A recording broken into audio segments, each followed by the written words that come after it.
There is a comic shop beyond that which is known to man. It is a shop filled with arcane and oddity.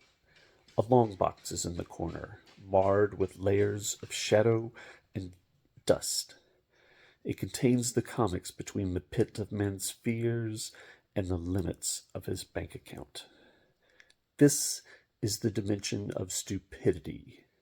It is an area which we call the Mylite Zone. Hey everybody, this is Up and Atom Comics here yet again for another episode of the Mylite Zone. Now, if you're a little unfamiliar with my series of the Mylite Zone, basically is I take a comic that I'm kind of surprised exists or is a pet project or something like that, just a weird, bizarre book out of my collection, and talk about it a little bit. And so today I actually have two books, and they're both barbarians.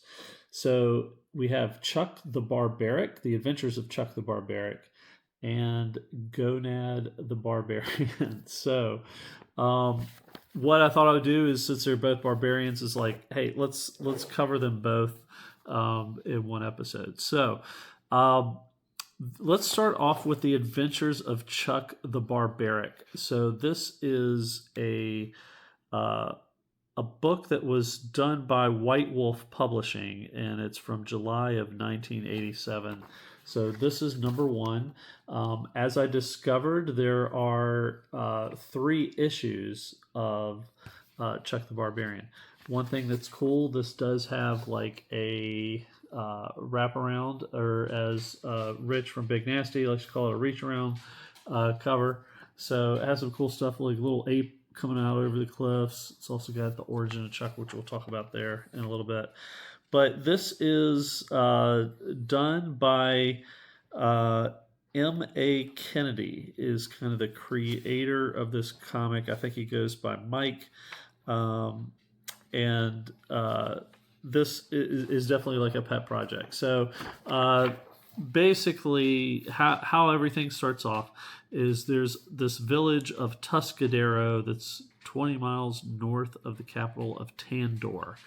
And there's a bunch of guys hanging out in the bar, and they're like, hey, we need to, we're having a good time. And they see this figure come up out of the, into the bar, and it is Chuk the Barbaric. And he opens the door and he says, bring out the babes, the booze, and baccarat, because Chuk's back in town. So this is your first appearance, or your first like full good image of Chuk the Barbaric. I like his little emblems. He's got like a little question mark, exclamation point. But I also want to point out this little belt buckle because it's got like a little funny face on it, and the face changes throughout the book, which is kind of like a neat little trope that they're pulling off there. So the people are all he basically is coming in the rain. He shakes off all the rain and soaks everybody. They're kind of irritated.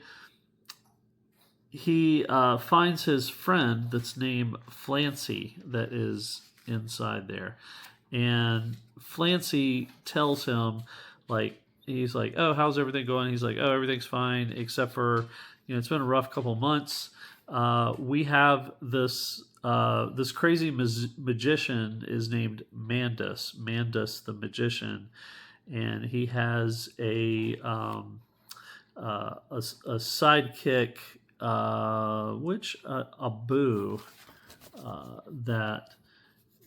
this is Abu and this is Mandus. And Mandus came into town and created this crazy storm, which created, or out of the storm, which I'm guessing created out of the storm, were all these weird creatures. So I want to read what these creatures are, because it's kind of like, this came out in 1987. So this, everybody's got to throw a little tribute up to the Teenage Mutant Ninja Turtles. So some of the things that were created were death-dealing, deranged, dynamite ducks, naive nuclear-powered ninja nerds, slightly screwed up samurai salamanders, axe-hurling howling huskies, and killer karate koala commandos, and more. But those are all the different creatures that have come out of the storm. So basically, this storm was created. A bunch of people were trying to fight it, and only 4 of the regular group actually survived. So these guys are kind of telling the tale back at the bar of, hey, here's what happened. While at the bar, there's this this girl kind of comes up and she's like, hey, how are you doing? And she's like, do you find me attractive? And he's like, yeah. And he's staring at her breastplates, and then she's like, come give me a great hug. And I guess she clangs him with her breastplates and kind of makes him a little dizzy there. It's just a weird thing. It's like, why did they put that in there? I don't know. But anyway, there's then one of these, I think they are based on the picture, is a axe hurling howling husky kind of comes into the bar there, and he's like, we'll meet you tomorrow on the border for a big fight, and so they're planning on doing that. So Chuck gets on his horse. The other guys kind of ridicule him, like, why are you on one of those like barbarian horses? We have really nice horses. He's like, I use my own horse. And some of this like commentary is just not very good. But they get to the border and the fight starts. He's slashing through, cutting in half one of the salamanders there. All of a sudden, out of nowhere, this girl comes up and gives him a kiss in the middle of the battle. And he's, continues to fight a whole bunch of people. And then they're like, oh no, now it's what's coming up out. It's the hordes of Darkonnen and Mandus the magician. And they have this little ape in the back. And if you notice, like on the back, there was this like ape peering over the mountains, which I haven't really figured out what that's all about. But he's getting ready to face all these barbarians that are rushing at him. And he's like, okay, boys, it's time for bowling for barbarians. So somehow this bowling ball appears and he rolls out and knocks over all the barbarians who look like bowling pins now for the funniness of the metaphor there. But basically Mandus is kind of upset. He's like, you will pay for this dearly. And then out of the smoke that is coming around the magician there, you have his sidekick, Abu, is coming out. And they're getting ready to fight. And so, he takes a big hit from Abu. He's like, you hit Chuck. No one does that. And lives. And then there's a big punch there. And again, this ape is over the mountain, which that's what's intriguing to me. You see like this little face on his thing changed. So that's kind of the cliffhanger ending. Again, there's 2 more issues of this. But there is a little bit more content in here. There's a little short 2-page kind of silly little thing, little cartoon in there. But then it goes into the origin of Chuck the Barbarian. So they talk about how, he at a young age was chasing the women around, trying to pillage as a young kid. But then as he's growing older, they say, like, when you're 18, there's 2 things that you have to do to become a man. And the first is to run head on at a charging bull. The second, should you survive the first, is to marry and raise a family. So he's kind of in this arena where people are cheering him on. It looks like all these women are like, "Hey, Chuck," waiting maybe to be his future wife. But he tells them to open them up, and the bull is coming at him and is charging, and they basically are charging at each other, and boom, and it says to be continued. So not only do we have a cliffhanger for the regular story, we have a cliffhanger for number 1 to try to make you buy number 2 for the Adventures of Chuck the Barbaric. So, and then the last thing, now this thing I did think was pretty clever. They have, you always have to have, like with Conan and all kinds of fantasy things, you got to have a map. So they put that this map is under construction.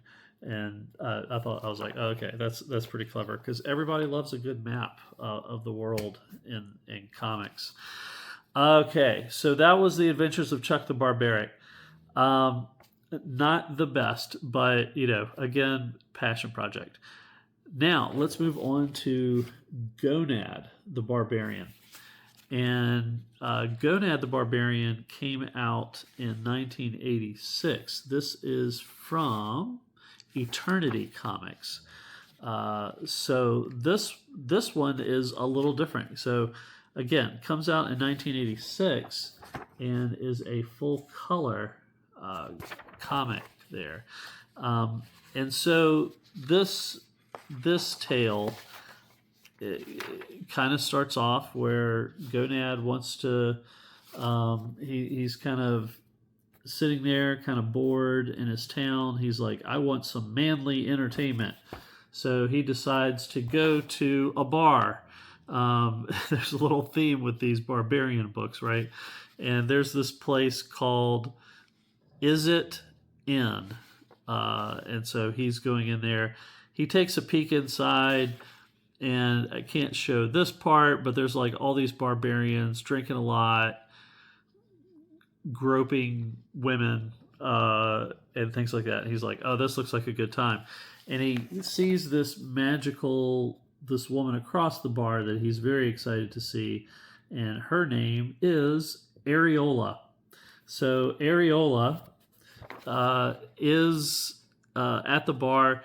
He decides to wink at her, and then approaches her and says to her, like, I will, she's like, how about buying me a drink? And he's like, okay, I'll do that. And so she orders a couple of drinks, and he's also trying to, like, a couple of drinks for her, and he wants a couple of drinks for him as well. So she gets her drinks, and the bartender's like, hey, take it easy. I can't do everything. I'm not an octopus. He has 4 arms. Ha ha ha. So she says, thanks for the drink. Somebody's calling me.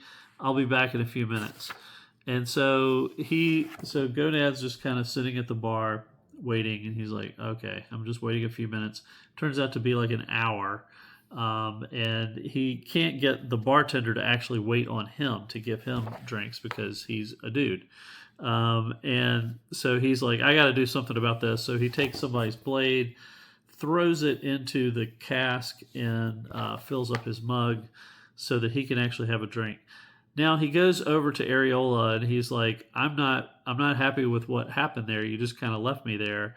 And she's like, all you guys are kind of the same. You like fighting and drinking and making your fart noises and stuff like that. But she's like, I need jewels. That's what I need. And so she's like, unless you have jewels, I'm not interested. And he grabs his crotch and he says, here's your jewels. I got your jewels right here, babe. Which she gets offended and then calls over the big bodyguard named Maxilla. And so Maxilla and him get in a big fight. And Gonad kicks this creature into what is the master ale vat. And it explodes there is so much ale inside of this vat, it kind of floods the city. Gonad goes flowing down the streets with all this ale, and at the end of it, he's just kind of like, "Ugh, that stunk." So he sees this castle over here, and he's like, "Oh, I hear something that's over there. I hear like some kind of noise, and it sounds like jewels clanging around." So he's like, "I'm going to get those," and I guess to go back and get Areola if he has jewels. So he's making his way to this castle, and he realizes, like, if I'm gonna like do something to pillage this castle, I need some equipment. So kind of like a D&D story, you got to go see the merchant first, right? So he stops by this merchant and he's asking, he's like, "Hey, I might need some stuff for a business trip." And she's like, "Oh, you need like lock picks and grappling hooks and fire stuff and all that?" She's like, "Would you like just a castle robbing kit?" And he's like, "Yeah, I'll take one of those." And so anyway, she's like, "Okay, well, if we're friends, I can give you a discount." And he's like, "Okay." So she's like, "Well, come upstairs with me and we'll become friends." And so he's like, "Oh, this is great." I'm, thinking he's going to get laid and all this kind of stuff, as well as getting, some equipment to do this pillaging. So he goes, follows this woman up to a room, and she escapes and locks the door behind him. It's like, "Get them, sisters." And you can see there's some other women that are inside there, but they all have like these like diseased looking faces and stuff like that. And so these sisters that are attacking him are known as the Syphilis Sisters. So yes, so they're attacking him, and he's very disgusted by them. And it's like, "Oh my gosh, get me out of here! I got to get out of here." And so he ends up like jumping out of the window, and then he has some kind of funny moments. He's like, "Stay away from me, you VD vixens, you herpes harpies, you claptrap Cleopatras." And so he's like jumped out of the window and stepping out on the side of the room there. So then he jumps out and jumps onto this creature that has all these eyes and a big wide mouth, and he is making his way now and getting away from the Syphilis Sisters and riding across the desert. He makes like one little stop. He is kind of relaxing in this desert a little bit. He's peeking through. There is some tall grass through the desert, and he sees this big, look like turtle creature that are called Volksdragons. And he sees a Volksdragon, and it has like a whole like little, living place above attached to his back. So he's stopping there, and he's trying to get. He's like, "Well, where there's a house, there's some food." So he's like, "We need some rations." So he's running in there, and then there's this whole big like party that's happening out there with a fire, and people are having beer and all that kind of stuff. And they're like, "Hey, we hear something over there in the grass," and they find Chuk the Barbarian, and he's like, "Hey, I'm just looking for something to eat." And he's like, we'll give you all you can eat if you can perform a small task for us." He's like, "One of our Volksdragons has a thorn in its rear foot. We would like you to remove it. Then we will throw a feast for you and your beast." And he was like, "Yeah, I thought I smelled something like this coming." And that's the end of the story. So it had like a few little quippy things, but this is a 1 of 4, as you can see. And my book has like a weird stain on it that went through some of the book. I'm not sure what that's about. But on the back of the cover, you can see there is this piece of a game. My guess is if you were to buy all the other issues, which it kind of implies in the back here, you can put together a game and actually play it. And so it has rules on how to play the game. But it also has, these are cards that you can use in the game, and they recommend that you cut it out. So I have somebody that did not cut out the cards to be used for the game. So I don't know how many people would actually play the game, but it has a whole series of cards in the back here that they threw in. And there's also a character that they're telling you to make this into a playing piece and cut this out. This is Trike. Trike the Dinosaurier, which I'm assuming we're going to see in a future issue of Gonad. And then it has a little thing for next issue, and there's the castle. So that's exciting. But one thing that's cool, it does have a map. But this says obligatory map page. So I love that. But you can kind of, it has some kind of funny things. It's like the edge of the earth is right there. And then it says some road, some other road is crossing over there. So it had some kind of funny things that were in this one. So those are the two books. We have The Adventures of Chuk the Barbaric and Gonad the Barbarian, both #1 issues. Let me know which of these barbarians was your favorite. So I'd love to hear what your comments are of that. If you've ever read any of these, let me know. And if you've read the whole series or have the whole series, also let me know, because I'd be curious to see what happens with both Chuk and Gonad the Barbarian. My personal favorite between the two, I will say that Gonad the Barbarian was probably a little well done, better done in terms of story, and the art's kind of fun. The color is a nice touch, but I do say like they kind of wasted a lot of the space on the page, so it makes things a little bit smaller than they probably needed to be, just with the border. Maybe this came from another format, which it could definitely be possible, and then they put it into this comic. But I don't need that much wasted space on every page when I think they limited what they could do for their art. Unless they just, it could be they just drew it on a certain style and they weren't going to blow it up past that. And they're like, oh, this won't fit perfectly. But I think you could maybe, I don't know, just my thoughts. You could probably spread it out a little bit and make it work. But I think I liked Gonad a little bit better. Chuk had a little bit of promise. I am curious to see. I would love to see what is up with this like ape peeking over the mountain. That would be kind of fun. But anyway, they're both passion projects. Kind of fun. Let me know what you like best. Thanks so much for watching.